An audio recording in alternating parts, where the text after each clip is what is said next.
పేరు పేరున ధన్యవాదాలు అన్న. పింఛన్ అనేది ప్రతి ఒక్క వికలాంగుడికి అది ఒక స్వయం ఉపాధి.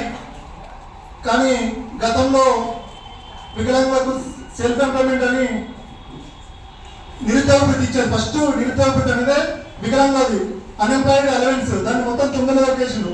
కానీ ఎంతో దాన్ని కూర్చోడానికే పింఛన్ అనేది కొంచెం మళ్ళీ పైకెత్తి వికలాంగులను పోషించడానికి వస్తుంది అనుకుంటే రాష్ట్ర 10 సంవత్సరాలు మనని తుంగలోకి ఈ ప్రభుత్వాలని దాన్ని మనం పక్కకు పెట్టాము.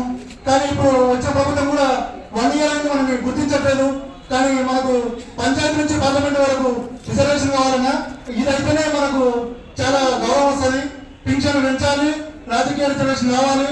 దీంతో పాటు శైలేష్ అనే వ్యక్తి ఇండైరెక్ట్ గా 18 సంవత్సరాలు కమిషనర్ గా, ఎండీగా, యాక్ట్ కమిషనర్ గా ఉంటుంది. డైరెక్ట్ గా 14 సంవత్సరాలు ఉంటుంది. వికలాంగులకు మంచానికి పరిపాలన వాళ్ళకి పింఛన్ ఓకే, చదువుకునే వాళ్ళకు ఉద్యోగం కావాలంటే తక్షణమే నేను ఇక్కడ నుంచి బదిలీ చేయాలి, సస్పెండ్ చేయాలి. ఆమె గతంలో చాలా అవినీతికి పాల్పడ్డది. ఎంత దారుణం అంటే రాష్ట్రంలో ప్రభుత్వ ఉద్యోగానికి పిఆర్సీ వచ్చింది, కానీ వికలాంగ శాఖకు 3 పిఆర్సీ రాకపోవడం చాలా దారుణము. దీన్ని పదే పదే చాలా మందికి గుర్తు చేస్తున్న సంఘ నాయకులకు దీని ఈ పరంగా మీకు కూడా ప్రత్యేక ధన్యవాదాలన్నా.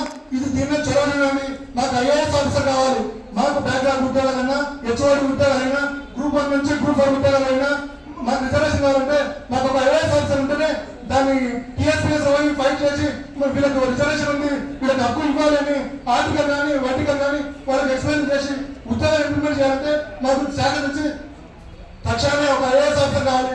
దీని మీద చాలా పెద్ద ఎత్తున ఉద్యమంలో జరగాలన్నా తక్షణమే కాంగ్రెస్ ప్రభుత్వం క్షమాపణ చెప్పాలి.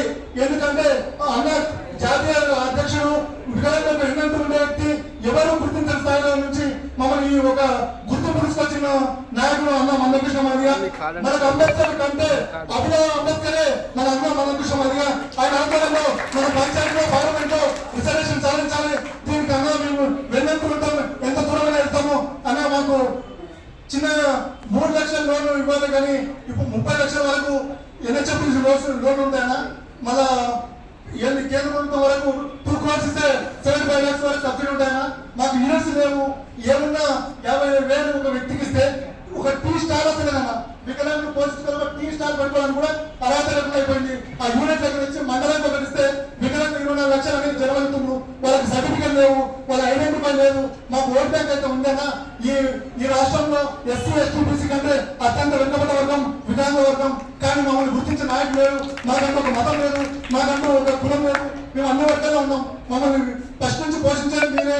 మీ అంతా మేము జీవితకాలం పోషించుకుంటూ ఉంటామన్నా. మిమ్మల్ని మీ ప్రాణానికి మేము అడ్డు ఉంటామన్నా. మమ్మల్ని కొంచెం పంచాయతీ నుంచి పార్లమెంట్ వరకు తీసుకుపోయే దాడిగా ఒకసారి చూడమన్నా. Thank you.